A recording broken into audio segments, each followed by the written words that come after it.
Graça e paz, igreja. Amém. Peço para os irmãos abrirem João 9, do 1 em diante. E diz assim: E passando Jesus, viu um homem cego de nascença, e os seus discípulos lhe perguntaram, dizendo: Rabi, quem pecou, este ou seus pais, para que nascesse cego? Jesus respondeu: Nem ele pecou, nem seus pais, mas foi assim, para que se manifestem nele as obras de Deus. Então, nós lemos aqui, né, que Jesus ele se depara com um cego de nascença. Foi até a palavra que o pastor trouxe há umas semanas atrás. Mas ele se depara com um cego de nascença e a primeira coisa que os discípulos perguntam para ele é: Pai, mestre, quem pecou para ele estar nessa situação?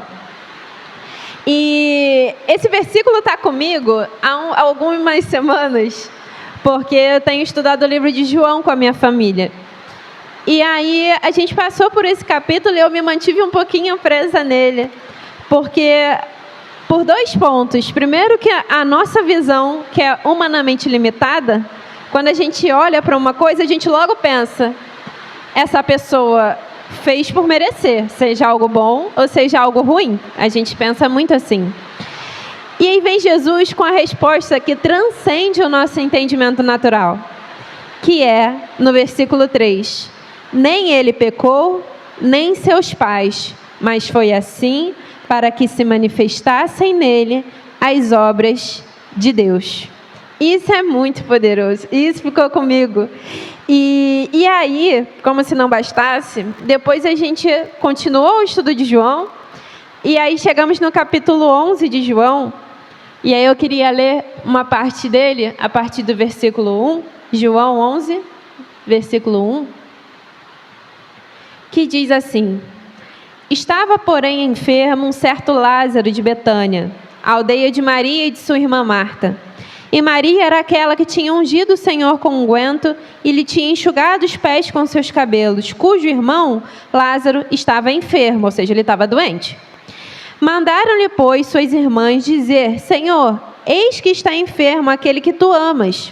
E Jesus, ouvindo isto, disse: Esta enfermidade não é para a morte, mas para a glória de Deus, para que o Filho de Deus seja glorificado por ela. Não é semelhante à história que a gente deu anteriormente? E a gente vai ler mais um pouquinho dessa história especificamente, mas me veio várias outras histórias no meio disso. Me veio José, me veio Jó, né? José não gostou nem um pouco de passar pelo processo que ele precisou passar. Um menino tirado de seu pai, né? Tratado como um reizinho dentro de casa, vendido, traído por seus irmãos, mas mal sabia ele que era para no futuro salvar a sua própria família, porque se José não tivesse sido vendido, não tivesse sido escravo, não tivesse ido parar na casa de Potifar e depois não tivesse ido servir a Faraó, ele não teria criado todo aquele sistema para que o Egito passasse pela seca que teve e assim tivesse reserva alimentar pelo período da seca. E salvando não só o Egito, mas quem? A própria família de José. Mas olha quantos anos José precisou ficar longe da sua família para ver o quê? O manifestar da glória de Deus. Assim a gente vê várias outras histórias. Jó, né, temente a Deus, servindo ali, precisou perder tudo para de verdade poder declarar que agora conheceu a Deus, agora conheceu, ele conhecia só de ouvir falar, né? Mas agora os olhos deles puderam ver o Senhor, pode ter um verdadeiro encontro com o Senhor. E ele não, a partir da leitura do texto, a gente tem certeza que ele não se arrependeu do processo que viveu. Foi difícil, não foi legal, foi horroroso. Mas como valeu a pena? Para quê? Para ver a glória do Senhor sendo manifestada, independente do processo. E a vida do cristão é assim. Mas eu queria antes continuar lendo um pouquinho a história de Lázaro, que diz assim, a partir do versículo 32. Tendo, pois, Maria chegado onde Jesus estava, e vendo, lançou-se aos seus pés, dizendo-lhe: Senhor, se tu estivesses aqui, meu irmão não teria morrido. E quantas vezes a gente pensa assim, né? Quando a gente às vezes passa por um processo difícil, vamos voltar lá para José, quando José estava sendo vendido, quando ele estava sendo feito escravo, eu não duvido que tenha passado pela cabeça dele: meu Deus, onde você está? Você virou as costas para mim. Até Davi faz alguns salmos assim, né? Senhor, o Senhor não quer mais olhar para mim, o Senhor se esqueceu de mim, o Senhor me abandonou, porque o Senhor está deixando isso acontecer. Como se os processos difíceis da nossa vida fossem castigo. Aí a gente volta a ter a visão lá dos discípulos diante do cego de nascença, né? Não, só pode ser castigo. E às vezes a gente declara isso sobre a vida das outras pessoas e sobre a nossa também. A gente começa a procurar na nossa vida: meu Deus, não é possível, eu deixei brecha aqui. Deve ser porque eu não dei o dízimo. Deve ser porque naquele dia eu vi uma velhinha que precisava de ajuda para atravessar a rua, mas eu estava atrasada para o trabalho e não ajudei. Deve ser porque um dia um mendigo, isso é verdade, tá? Diante de Deus, chegou para mim e ele perguntou se eu tinha R$1.000. E eu falei: oi. E ele falou, ele, tadinho, um mendigo, ele até foi super respeitoso, botou a mãozinha para trás assim, ele: com licença, senhora, bom dia, desculpa estar atrapalhando, mas a senhora teria R$1.000? Eu não, moço, bem que eu gostaria. Ele: tá bom, muito obrigada, bom dia. E aí eu fiquei, vai que tem. E aí eu fiquei: será que foi porque eu não dei R$1.000 que eu não tinha para o mendigo? E a gente fica procurando essa coisas. No final, o mendigo, ele continuou. A gente estava andando numa rua reta, bem comprida lá no centro, e a gente se acompanhou por um pouquinho do caminho. Ele não perguntou só para mim, não. Eu vi, ele perguntou para as 5 pessoas, do mesmo jeitinho: bom dia, tudo bem? O senhor teria R$1.000 para me emprestar? Nossa, que específico. Não é? E aí, será que foi porque eu não ajudei o mendigo? Será que... não sei, será que é porque eu briguei com a minha mãe? Será que é porque eu tô sem falar com meu marido? Mentira. Acho que é o sonho dele. Eu atormento ele o dia inteiro. Mas será que é porque... não sei. E aí a gente fica querendo, né, justificar as coisas como se Deus não tivesse controle de todas as coisas, como se a gente esquecesse que há processos que precisamos viver, né? Igual a gente mencionou aqui há algumas semanas também, Ana precisou passar por todos aqueles anos estéril para que o povo de Israel pudesse ter um sacerdote como foi o filho dela. Porque se ela não tivesse passado por aqueles anos de vergonha, de sofrimento, de esterilidade, ela jamais teria feito voto com o Senhor de entregar o seu filho a Eli, o sacerdote, para que ele crescesse como sacerdote. Porque foi no ato de desespero, foi todo o processo que ela viveu, que levou ela a consagrar o seu filho, que vindo do Senhor, seria entregue para o Senhor novamente. E para quê? Para que o povo de Israel tivesse um profeta. Porque Deus queria do filho de Ana, não só um filho para Ana, Deus queria um profeta. E Deus só permitiu que ele viesse quando ela teve esse entendimento, né, de entregar o filho dela para servir como profeta, porque a mãe precisava ter essa vontade na época, né? Eles cresciam já, quando ele desmamou, ele já foi ser criado pelo sacerdote. Então, olha o processo que Ana precisou viver para toda uma nação ter uma referência de líder que foi Samuel. E a gente vai ver várias histórias dessas na Bíblia para a gente achar que não faz sentido, né? Com que hoje em dia a gente acha que somos os alecrins dourados do Senhor, que não podemos passar por processos difíceis. Ou que quando passamos por processos difíceis, são processos que vão matar a gente. São processos que a gente não vai aguentar, são processos que são maldição, que foi macumba de alguém, que foi alguma coisa, que foi olho gordo, que foi inveja de alguém, quando não, porque nós somos filhos do Senhor resgatados, somos livres de qualquer maldição. Amém? Amém. Então, tudo que acontece na nossa vida é com a boa, perfeita e agradável permissão e vontade do Senhor, como a Emily trouxe aqui. Então, a gente não tem o que temer, a gente tem que buscar descansar no Senhor. Eu fiquei muito feliz porque a palavrinha da Emily foi realmente confirmação do que o mesmo Espírito estava trazendo, né? E Deus não perdeu o controle. Mas Maria, quando se depara com Jesus, ela fala isso: você não estava aqui. Você não estava aqui, por isso meu irmão morreu. Mas Jesus estava. É porque eu dei uma resumida, porque eu quero trazer outros textos, mas depois leiam esse capítulo e vocês vão ver que o próprio Jesus fala: vamos esperar. Lázaro está enfermo, vamos esperar. E aí ele até fala, eu fico feliz, dizendo aos discípulos, fico feliz que vocês não viram ele morrer, porque é para testificar a fé de vocês.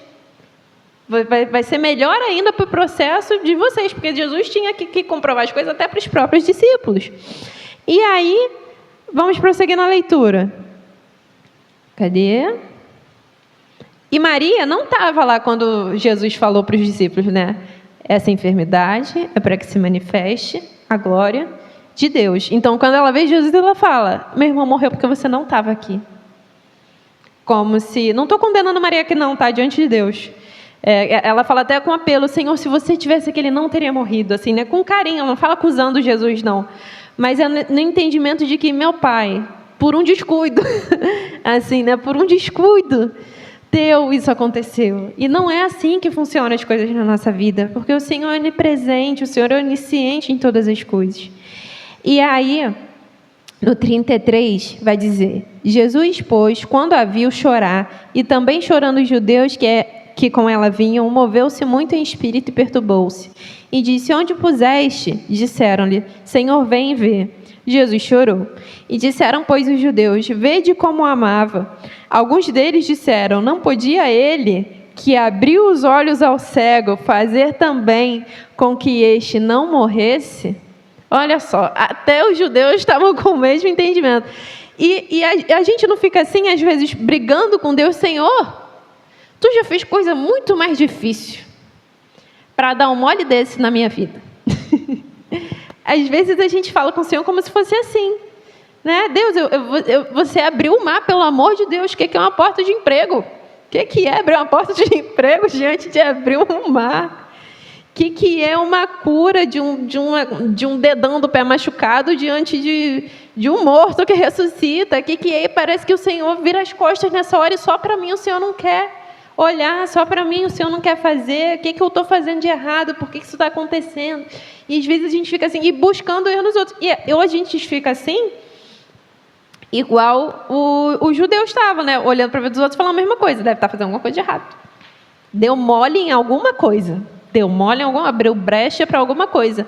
Quando às vezes puramente é para que a glória do Senhor se manifeste.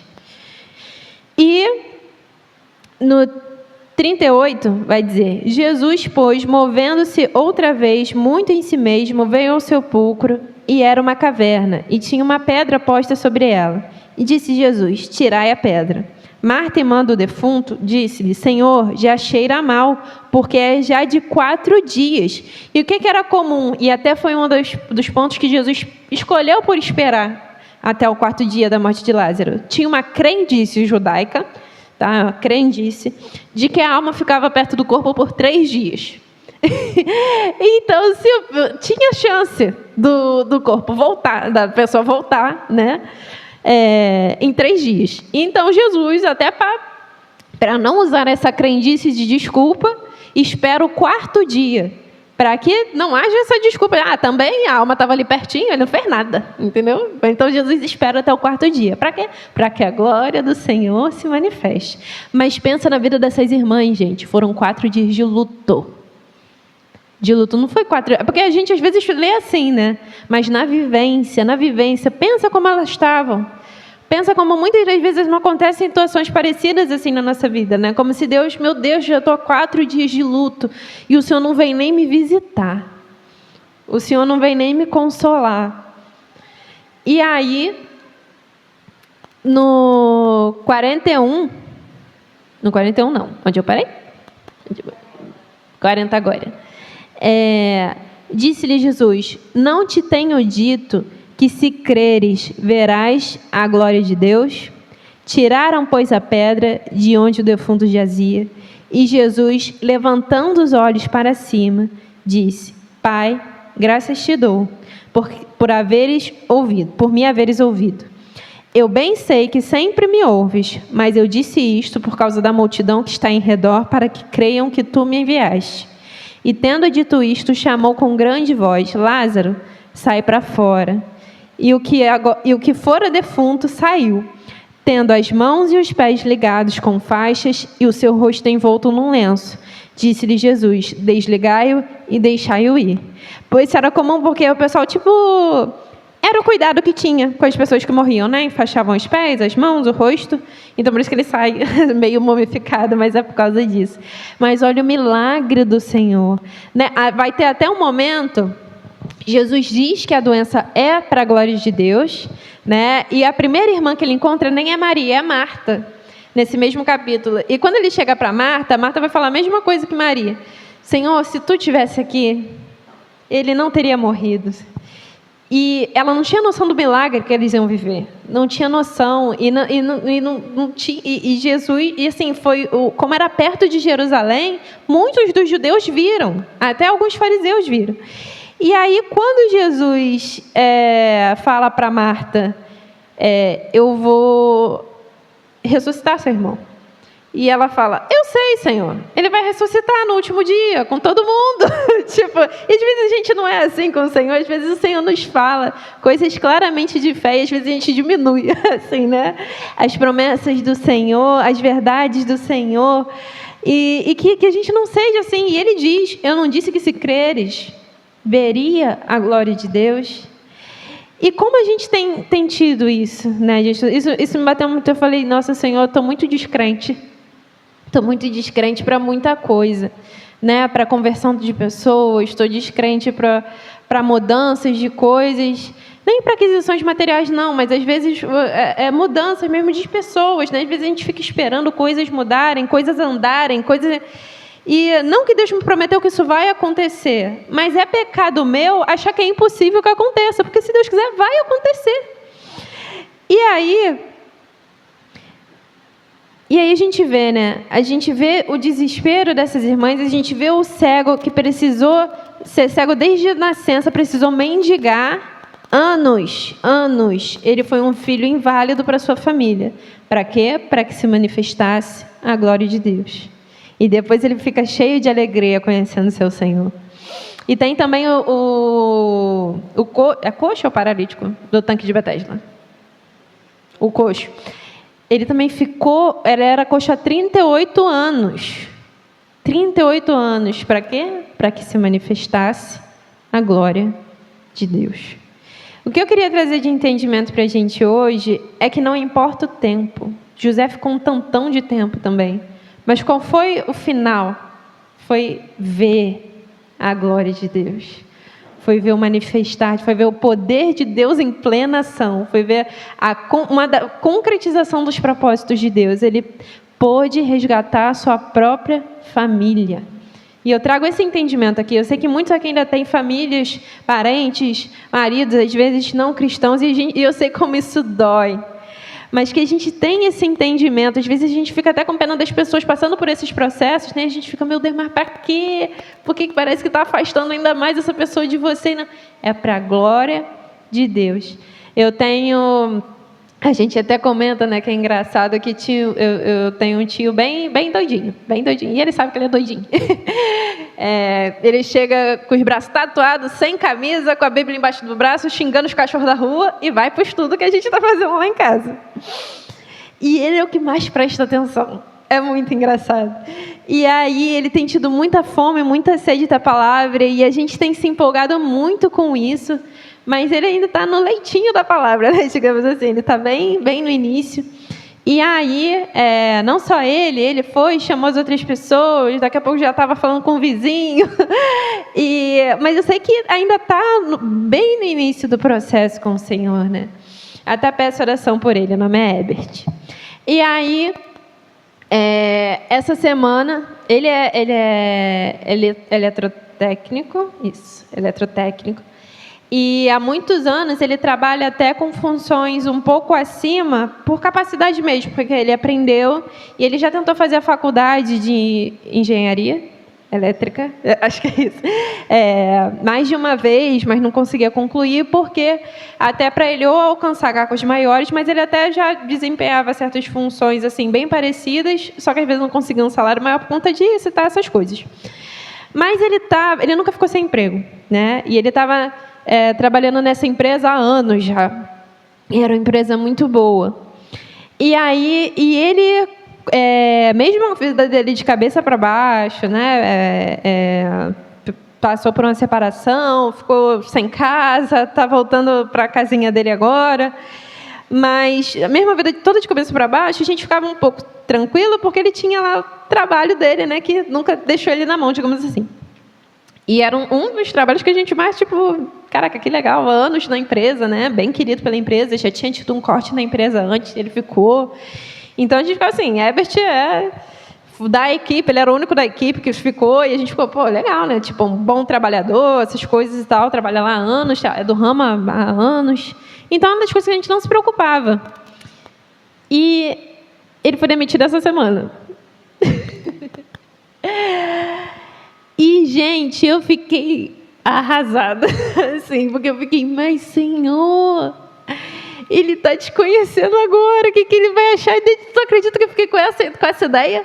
Eu fiquei, Senhor, ele vai ficar com raiva de você. Esse foi o meu medo. Eu falei, meu Deus do céu, porque será que agora ele vai ter essa impressão? Poxa, a Luli fala tanto que Jesus me ama, Jesus cuida de mim. O que é isso? Foi eu começar a ver sobre ele, eu fui demitida. Não foi só ele, não. A empresa fez um corte muito grande, vai terceirizar o serviço todo. Então, muita gente foi demitida. E aí, minha mãe só me falou isso, me ligou de manhã para falar isso. E eu fiquei meio estatelada o resto do dia, sabe? Eu até falei com o Paulinho, eu falei, cara, eu estou muito mal, eu acho que eu estou pior do que ele. E eu nem falei com ele, eu estava esperando ele me falar. Mas eu fui orando por ele, eu falei, Senhor... Mas na mesma hora que me afligia, me veio, parece tanto processo de Deus, cara, sabe? Não por castigo, não, pelo vaso. A gente não contou aqui do vaso no olheiro, de coisas que precisam ser trabalhadas e tal. E aí, mas eu fiquei muito aflita. Eu falei, Senhor, socorro. E aí, no mesmo dia à tarde, ele falou assim, Luli, me empresta o computador, que eu vou ter que fazer um currículo, porque eu nunca fiz currículo. Eu sempre fui de uma empresa para outra, então nem nunca fiz, nem sei o que eu boto e tal. E aí eu fui até ajudá-la a fazer. Mas antes de ajudá-la a fazer, ele postou no grupo da família. Deixa eu ver se eu acho a foto aqui. Foi uma mensagenzinha de texto que, como eu vi assim, porque o meu medo foi o quê? Eu falei, ele vai ficar com raiva de Deus, né? Tá conhecendo Jesus agora e vai, meu Deus do céu, Lázaro não podia morrer agora. Não tinha fé ainda para isso. Eu estava com essa preocupação. E aí ele botou um textinho, uma fotinha escrita, né, que dizia assim, eu sou a prova viva do amor e do cuidado de Deus. Sei que às vezes não merecia, mas Ele me escolheu e o que me conforta é saber que nunca estarei só. Como eu chorei. Claro que a gente nunca merece, né? Eu vou corrigir. A gente nunca merece, não é só às vezes. Mas como foi um afago no meu coração, porque de novo eu duvidei da eficácia da palavra de Deus, né? Como se não, realmente a fé está presa a coisas boas que acontecem na vida, a fé está presa para isso, né? A gente tem que fazer fã-clube de Jesus para chamar as pessoas, e não, só a palavra dele já basta. A palavra e o Espírito dele já basta. E é muito lindo. E como isso alegrou o meu coração, e na quinta-feira ele foi o primeiro a estar lá no estudo, nem falou nada dessa situação, né? Porque eu já vi muita gente desesperada, às vezes, não, tá vendo? Tipo, de requerer alguma coisa, né? Não, olha só o que aconteceu, o que a gente faz, como é que ora para mudar isso? Não, ele estava contentado, sabe? Uma pessoa contentada. E eu falei, você está bem? Ele falou, eu estou em paz, Leise. Estou em paz, Deus cuida de mim. Deus cuida de mim. E, graças a Deus, como ele é muito antigo no que faz, ele viajava o Brasil todo fazendo também esses serviços, era uma multinacional. Ele falou, essa semana mesmo já marcaram entrevista de emprego para mim, tem um monte de gente pedindo meu currículo, porque eu tenho muita experiência e tal, então até peço oração, ele está fazendo alguns processos. Mas assim, eu fiquei tão feliz, sabe, por ver esse processo que ele passou e ser aprovado, assim, sabe, né? Eu tenho certeza do cuidado de Deus, eu sei que eu nunca mais vou estar sozinho. Isso é tão lindo. E ele falou que a gente começou esses estudos, quando a gente começou, ele falou assim, foi na hora certa, porque eu estava sucumbindo, minha vida estava virando de cabeça para baixo. E não sou eu, né? É simplesmente apresentar essa doce presença de Jesus, que até eu estava duvidando do poder dela, né? Porque eu falei, Senhor, tu não estava ali, né? Rapidamente eu pensei, Senhor, foi um descuido teu, pai, tu piscou o olho e ele perdeu, ele não podia perder agora, pai. Tudo tinha que estar dando certo na vida dele, para ele acreditar ainda mais em você. E não é assim. Que besteira minha. Não é assim porque todo o processo na vida do cristão é para manifestar a glória de Deus. E que isso nos conforte, que isso nos dê a devida paz. E aí, diante dessa minha vergonha, eu recorri ao Salmo 116, que traz um pouco isso, né? Isso que às vezes por a gente não entender no nosso desespero, a gente se perde no nosso próprio entendimento e esquece que Deus cuida da nossa vida. E ele teve que usar meu tio, né? Que ainda está no processo de conversão, digamos assim, para me lembrar uma coisa que a crentossaura deveria saber.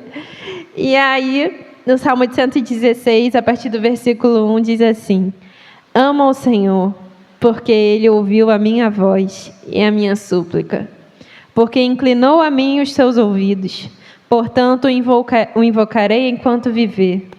Os cordéis da morte me cercaram e angústias do inferno se apoderaram de mim. Encontrei aperto e tristeza. E isso é o que a gente passa vários momentos assim na nossa vida. Então invoquei o nome do Senhor, dizendo: Ó Senhor, livra minha alma. Piedoso é o Senhor e justo. O nosso Deus tem misericórdia. E a misericórdia de Deus não é manifesta quando as coisas mudam para acontecerem do jeito que a gente quer. Não é para que, por exemplo, o meu tio aparecesse um emprego para ele do nada, ligar assim: opa, foi um engano, desculpa, volta aqui.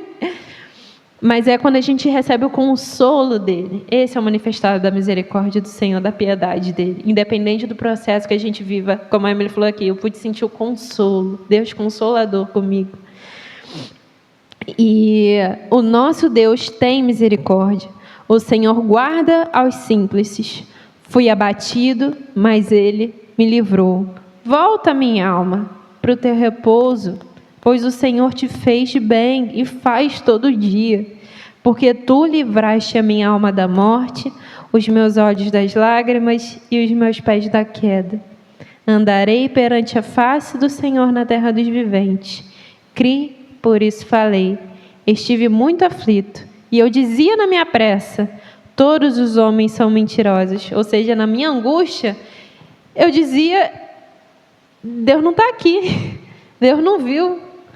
Eu dizia: o que eu estou fazendo? Eu estou perdida, o que está acontecendo? Deve ter dado alguma coisa muito errada, ninguém presta, ninguém serve, Deus não existe. Na minha pressa, né? Na pressa para viver o processo que Deus determinou que eu precisaria viver. Mas o que Deus, no final das contas, fez comigo?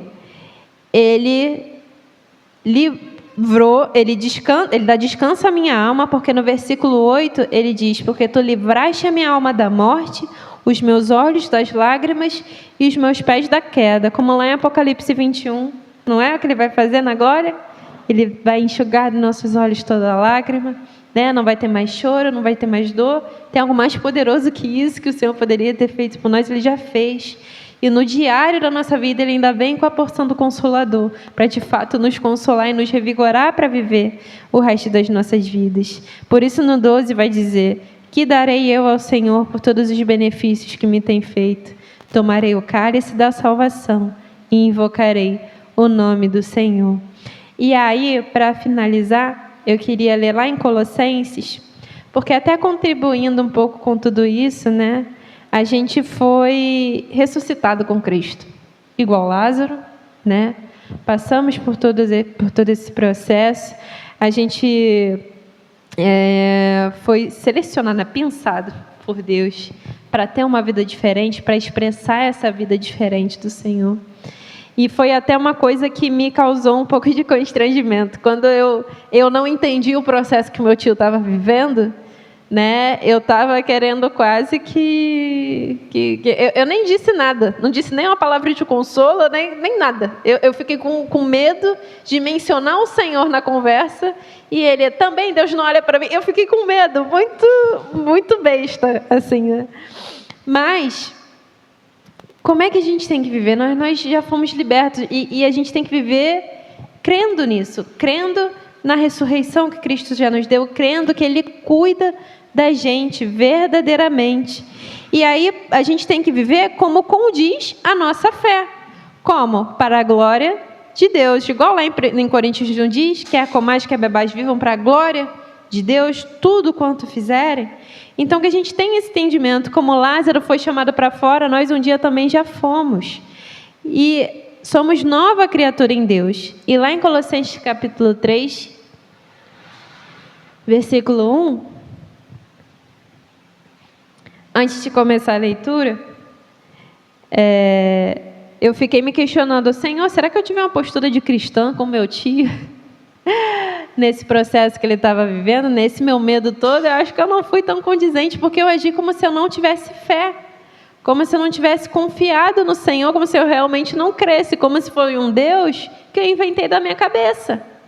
Quando não é isso que o Senhor é, né? Ele é eterno, Ele é fiel, e condiz que a gente viva com essa verdade. Condiz que a gente viva com essa verdade.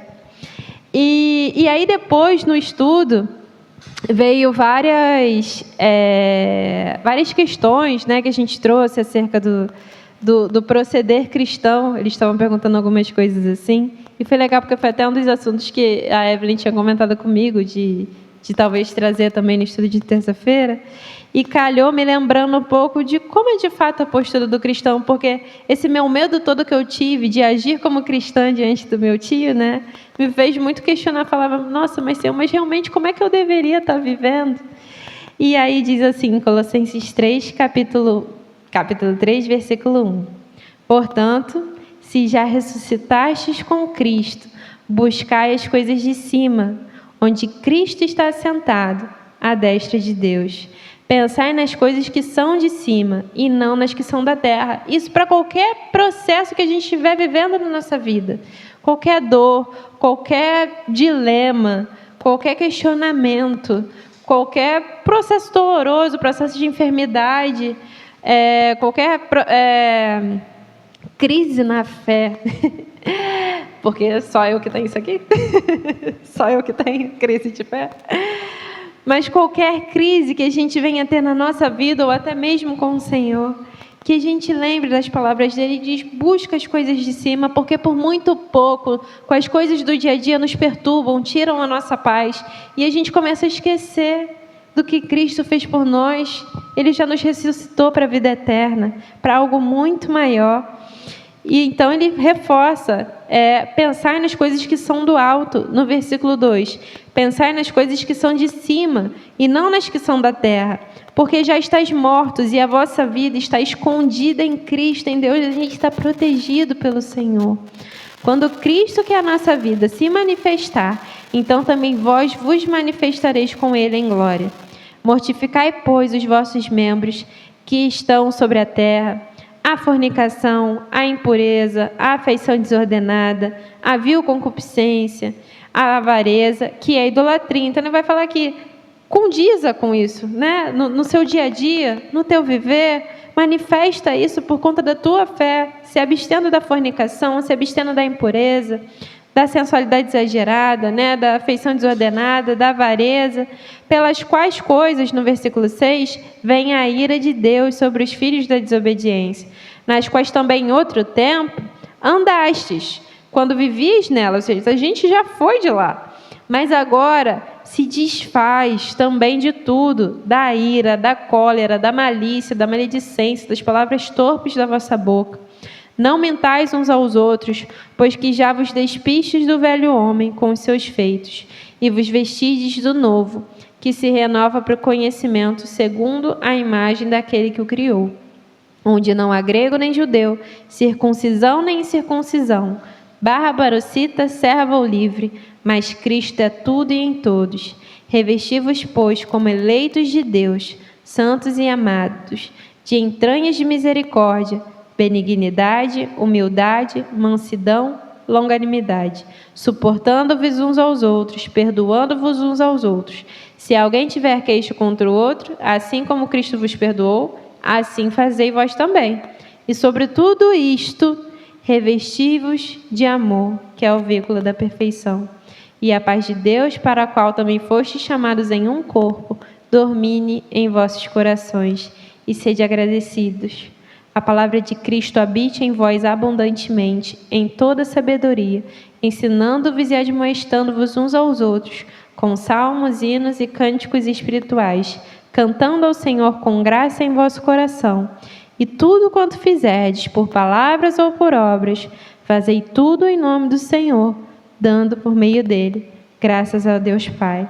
A gente precisa entender que tanto o nosso viver precisa ser para a glória de Deus, como aquele dá um manual, né? Como é que vivemos para a glória de Deus? Através dos processos da nossa vida, por mais dolorosos que sejam, por mais confusos que sejam para a gente, é para que no final seja manifestada a glória de Deus. Mas como nós ativamente podemos manifestar da glória de Deus? Nos abstendo da avareza, da maledicência, da cólera, da ira, e nos apegando à benignidade, à fidelidade, à mansidão, à hombridade, à fraternidade, a ser imitadores de Cristo, revestindo-se de amor em tudo o que fizerem. Para quê? Para que seja manifestada a glória de Deus aqui na terra. É através dos filhos dele. Deus precisa ser manifestado através dos filhos dele. E fazemos isso vivendo dignamente, como ele nos orienta a fazer, nos revestindo de amor acima de tudo e dando graças a Deus por tudo o quanto fizermos. Então, que a gente ande nesse temor, nesse tremor, nesse entendimento, que isso seja consolo para a gente, para que seja um ânimo, né? Uma chamada à responsabilidade pelo nome que carregamos na nossa testa, pela carta viva que somos, pela carta aberta que somos ao viver. Então, como temos vivido? É da maneira que o Senhor nos orienta para que seja a glória de Deus manifestada? O que as pessoas têm visto, né, de nós? É a glória ou é a ira de Deus? Né? E não é puramente pelas consequências dos atos, não é que qualquer dificuldade que a gente vai viver é a testificação da lei de Deus, não é. Mas até durante o processo, nós nos mantemos longânimos. Durante os processos difíceis da nossa vida, nós continuamos manifestando a glória de Deus. Eu sei que o processo no final é para a glória dele, mas durante esse processo, eu estou me vingando de Deus e estou vivendo como se eu não conhecesse ele. Durante esse processo, eu continuo professando a minha fé, eu continuo temendo a Deus, eu continuo confiando em Deus. Durante esse processo, como eu tenho agido? Eu tenho manifestado a glória de Deus? Eu não preciso esperar o processo acabar para fazer isso. Não preciso. E eu posso ser consolada justamente por buscar manifestar a presença e a glória de Deus durante todos os processos da minha vida. Porque isso vale. Isso vale. E no final, a gente já ganhou o nosso galardão. Sem choro, sem dor, sem lágrima. Uma vida eterna e feliz da plena presença do Senhor. Amém? Que de fato, cada vida aqui, cada família aqui representada, sirva para a glória do Senhor. Porque só Ele é digno. Amém?